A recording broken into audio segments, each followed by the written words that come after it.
Est-ce qu'on n'a pas tous rêvé de voir nos jouets s'animer? Aujourd'hui, on parle de l'histoire de Toy Story.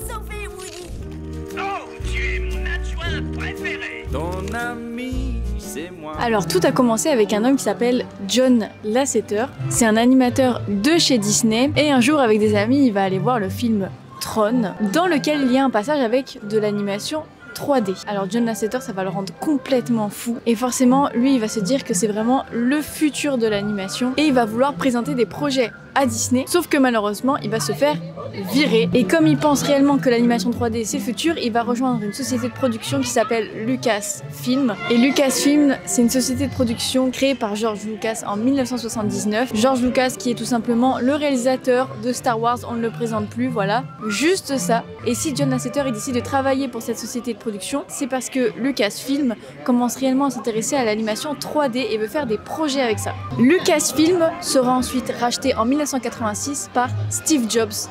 On ne le présente plus non plus, hein. And I first got involved in this when I heard about this incredible group of computer graphics specialists that George Lucas had assembled at Lucasfilm that he wanted to sell. And so I went up there and saw what they were doing, and I met the leader of this group, Dr. Ed Catmull. And Ed told me about his dream, which was to make the first computer animated feature film someday, and showed me what this team was working on. And I was blown away. I bought into that dream, both spiritually, if you will, and financially.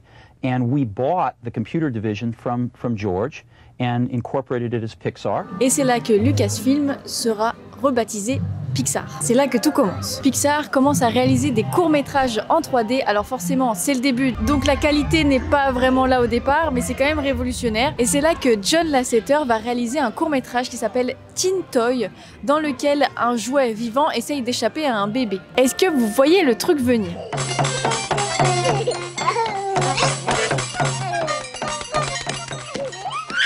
Et ce court-métrage, Teen Toy, recevra un Oscar, alors forcément ça donnera envie d'aller plus loin. Teen Toy, John Lasseter and William Reed.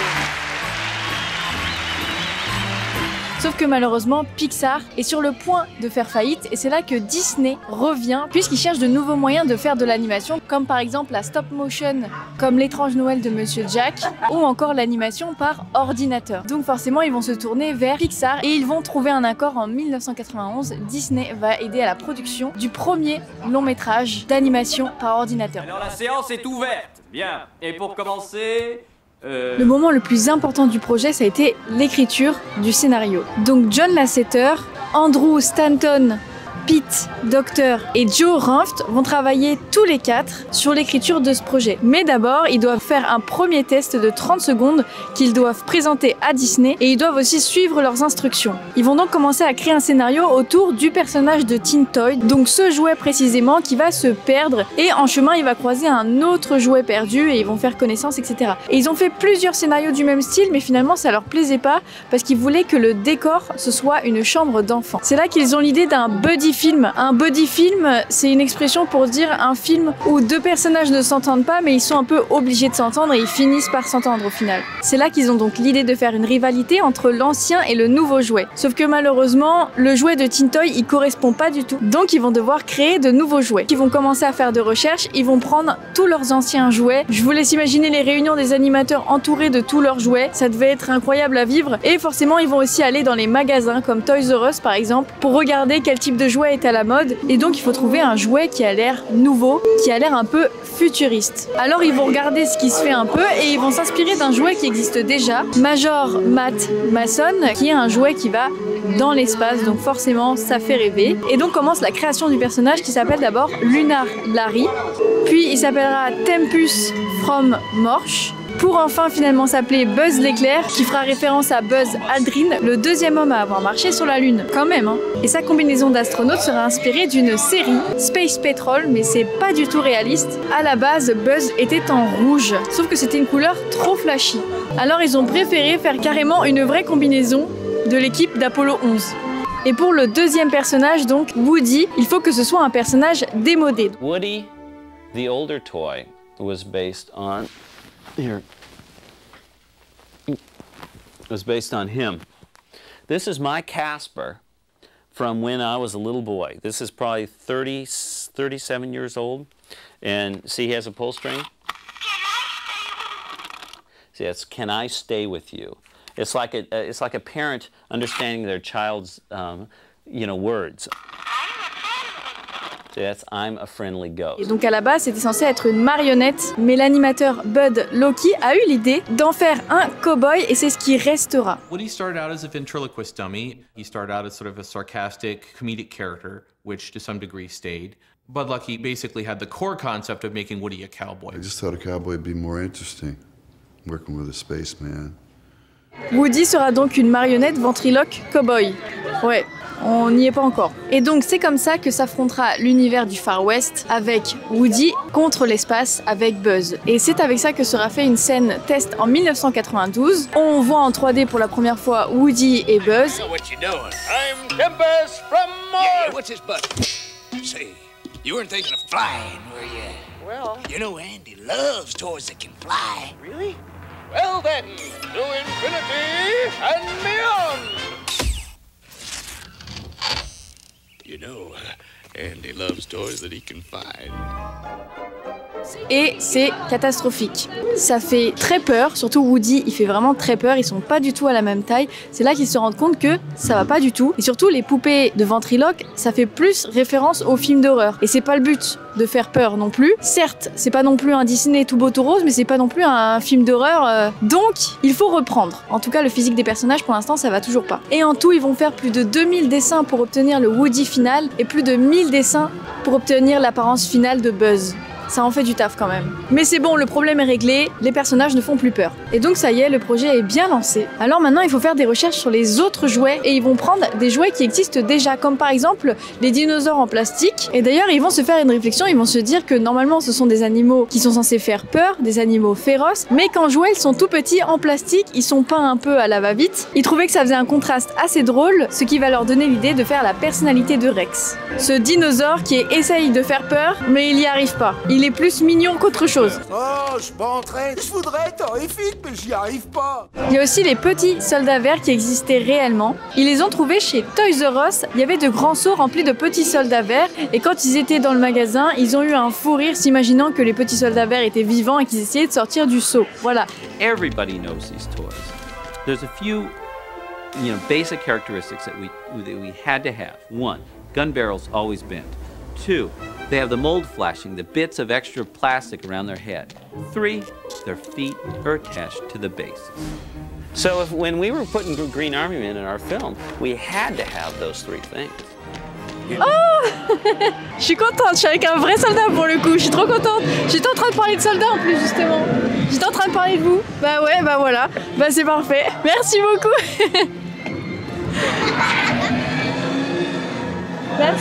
Merci beaucoup. Au revoir. J'adore. Voilà, c'est pour ça que j'adore ce parc. Des choses inattendues. Il y a aussi Monsieur Patate qui perd toujours ses pièces et qui est toujours énervé. Et ce jouet existait aussi réellement. Et qui sera le premier à assembler la famille de Monsieur Patate? Pour ce jouet, ils ont eu l'autorisation de la société Hasbro, donc la société qui produit ces jouets. Contrairement au G.I. Joe qui devait être dans le film, ça devait être un jouet de Sid. Sid, c'est lui.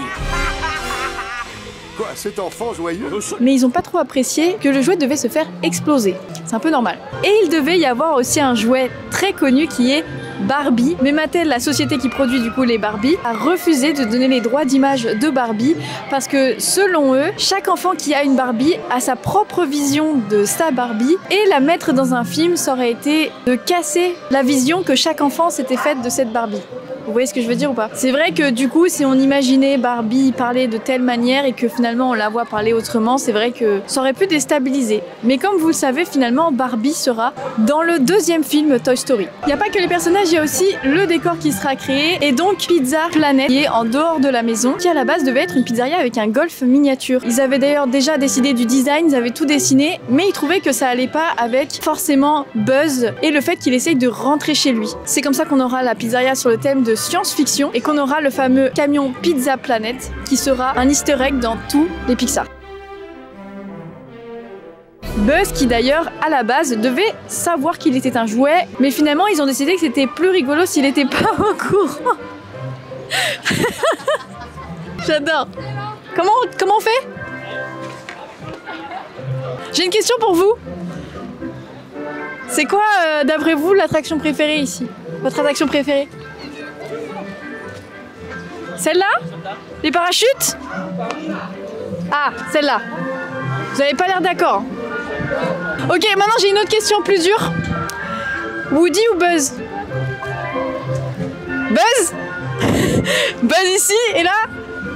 Buzz aussi. Même pas un petit Woody. Je vais le répéter, hein. Ce sera répété. Si, ce sera répété, si. Ce sera répété, déformé, amplifié. Je sais pas mal parler. Voilà, merci. Bonne journée. Buzz, à la base, savait qu'il était un jouet, il savait qu'il était une star, mais les animateurs trouvaient ça plus drôle qu'il ne soit pas au courant qu'il est un jouet. Enfin, drôle, vous avez compris. Plus intéressant, quoi. Tu n'es qu'un jouet!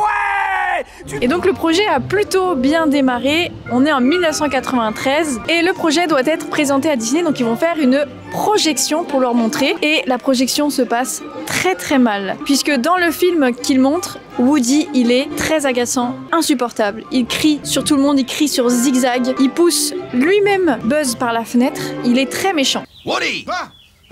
I'd just like to wish you luck. I know you'd do the same for me. Oh, yeah, well, yeah, there you go. Whoa!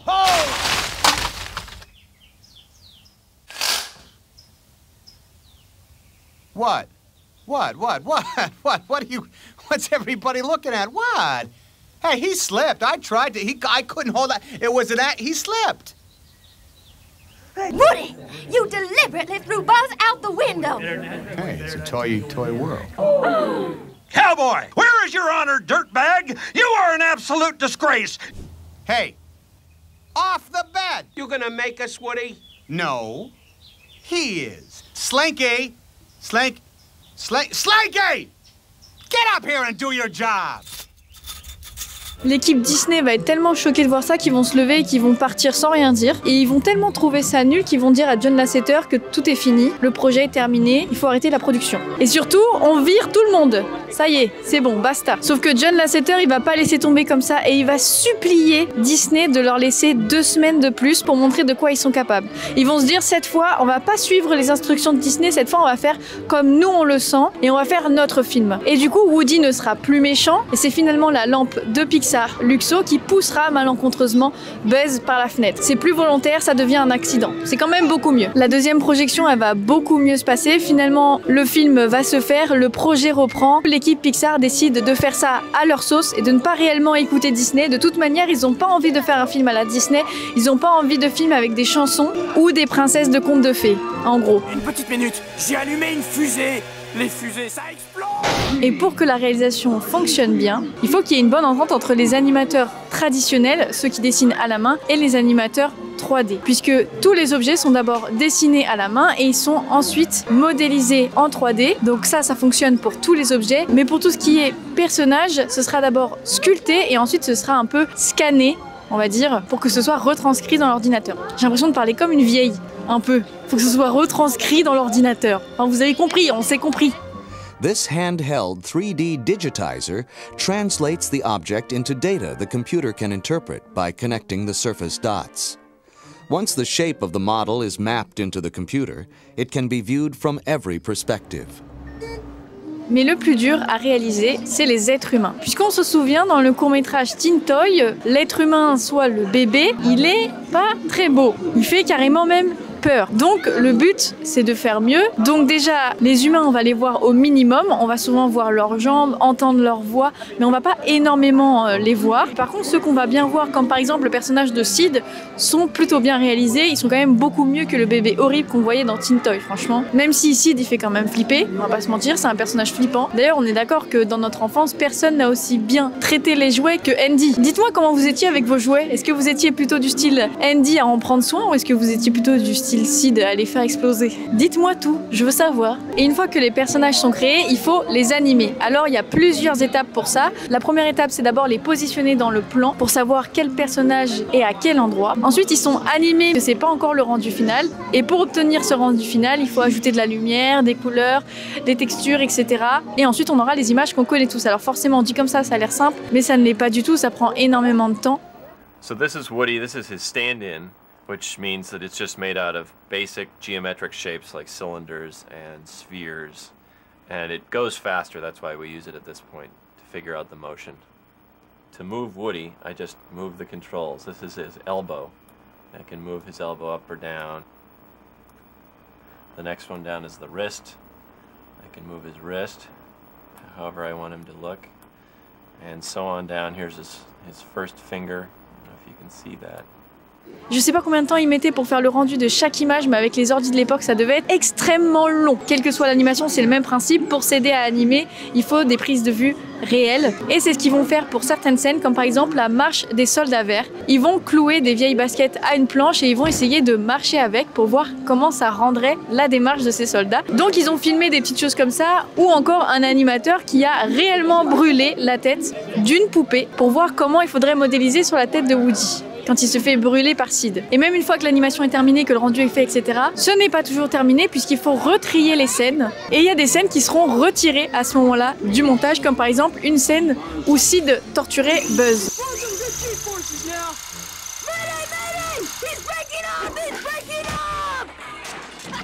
Et quand j'ai vu cette scène, ça m'a fait penser à quelque chose.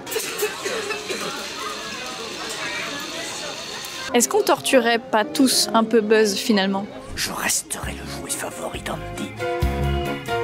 Pour John Lasseter, c'était inconcevable que dans ce film, les personnages se mettent à chanter comme dans les Disney. Mais il y aura quand même des musiques. Ce sont pas les personnages qui vont les chanter, mais les paroles expliqueront la situation pour mieux comprendre l'histoire. Et pour ça, ils vont appeler Randy Newman, un compositeur qui n'a jamais travaillé sur un film d'animation, mais qui va accepter le défi. Et la chanson qu'il va composer en premier et qu'il fera en un seul jour est « Je suis ton ami », qu'il présentera à John Lasseter, la meilleure chanson du film, hein, on va pas se mentir. Cette chanson qui expliquera le lien entre Andy et Woody. You got a friend in me. You got a friend in me. On aura aussi la chanson étrange, bizarre, qui explique que Woody est en train petit à petit de se faire remplacer par Buzz.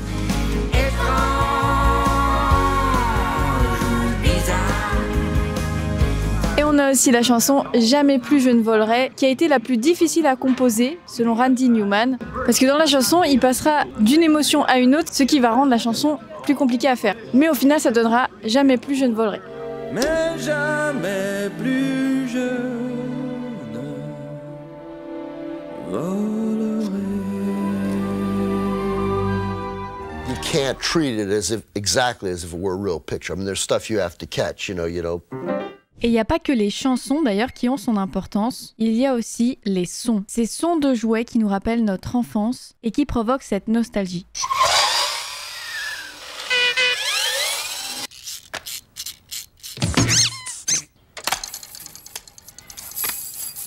Buzz! À la base, le film était censé sortir début 1995, mais ça ne s'est pas passé comme prévu. Déjà, pour commencer, les sociétés Mattel et Hasbro qui produisent des jouets refusent de produire les jouets de Toy Story, alors que pour le réalisateur, ça paraît évident que les enfants, quand ils vont voir Toy Story, ils vont vouloir les mêmes jouets. Même sans être une enfant, je veux les mêmes jouets. Et ce sera la société Tinkway Toy qui acceptera de produire les jouets et la société produira des petites figurines. Sauf que John Lasseter, il n'est pas d'accord avec ça parce que, encore une fois, il veut que ce soit les véritables jouets qu'on voit dans le film. Donc il va insister et finalement ce sera bien les jouets du film qui seront produits et mis en vente. These are the toys from Toy Story, Woody and Buzz. What's really cool about them is that they actually took our computer data and milled the molds for them. So this is exactly what's in the movie. It's pretty cool. Et même avant la sortie du film, les magasins seront dévalisés. Et on verra du Toy Story partout avant même la sortie du film. Dans les pubs, sur des marques, enfin on verra Woody et Buzz partout. Sur des affiches, partout, partout, partout. Toy Story est déjà super connu avant même que ce soit sorti officiellement. For most companies, it was risky business. For me, it was an investment that paid off and changed my life. Je suis la reine d'Angleterre. Et ça y est, le projet est enfin terminé. Donc en novembre 95, Toy Story sort au cinéma. Ce film, il ouvre la porte à la 3D, que ce soit dans le cinéma, puisque aujourd'hui l'animation, tout est en 3D, mais aussi pour le jeu vidéo. Ils vont beaucoup s'intéresser à ça. Et en 1996, Toy Story gagnera un Oscar. The Academy of Motion Picture Arts and Sciences presents this Special Achievement Award to John Lasseter. And here he is with the 2 stars of Toy Story.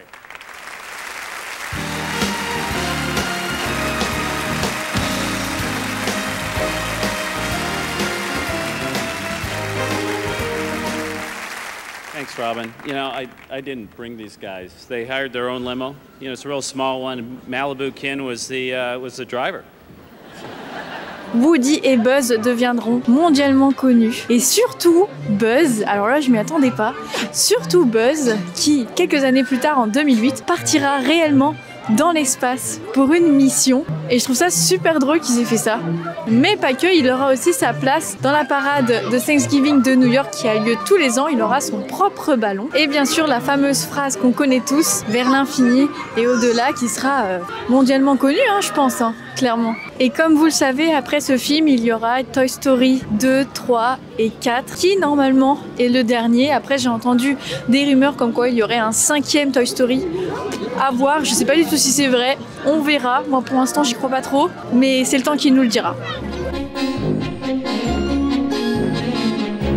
Peu de temps après la sortie du film, en 1996, on peut retrouver à Disneyland Paris une parade spéciale Toy Story, mais pas qu'avec les personnages principaux, avec tous les jouets, même ceux de Sid qui sont transformés. Incroyable cette parade. Le film a tellement bien marché que quelques années plus tard, en 2006, arrivera l'attraction Buzz l'éclair, une attraction interactive, un style d'attraction qu'il n'y avait jamais avant à Disneyland Paris. Et Buzz l'éclair remplacera l'ancienne attraction, le Visionarium, une attraction où on montrait avec un film un voyage dans le temps. Ce voyage dans le temps disparaîtra pour laisser place à Buzz l'éclair. Dans cette attraction, on est dans l'univers de Buzz l'éclair, donc avec son ennemi Zurg, et on doit tirer sur des aliens pour avoir des points. Et il est possible, avec ces points, de faire 1999. Alors personnellement, j'ai jamais réussi, mais il y a des petites cibles cachées. Déjà, il y a certaines cibles qui valent plus de points. Et sous le médaillon de chaque Zurg dans l'attraction, il y a une cible cachée. Voilà, si jamais vous voulez tenter de faire 1999. Et en 2010 va sortir Toy Story Playland, donc un land spécial Toy Story là où je suis, avec 3 nouvelles attractions, donc les parachutes qui sont juste ici, mais là qui ne fonctionnent pas. On a aussi Zigzag juste ici. On a aussi RC Racer juste ici avec la voiture électrique de Toy Story. Et ce land, il est clairement fait pour qu'on se sente à la taille d'un jouet, puisque tout est immense. Même la balle ici de Pixar est immense par rapport à nous. Et on a aussi des petits détails cachés dans ce land, bien évidemment. C'est Disney, ils adorent cacher des petits trucs. Donc on va voir ça tout de suite. Juste ici, nous avons un avion et juste derrière, on a la date de sortie du film en France, donc le 27 mars 96. Et pour nous faire sentir encore plus petits, on a des traces de pas, des traces de chaussures sur le sol. La fameuse trace de pas géante. We have one rule in our land as we were going through our process over these last years, and the rule is if you can see it, it's a toy, which means even down to the dustbin. It's not just a dustbin, it's a collection of little blocks that have been stacked, and that's where it happens to be a dustbin, but it is first and foremost a toy. We never want to break the story. Et à Disneyland Paris, dans le parc Studio, on a aussi le spectacle Together, spécial Pixar, où on peut retrouver les personnages de Toy Story.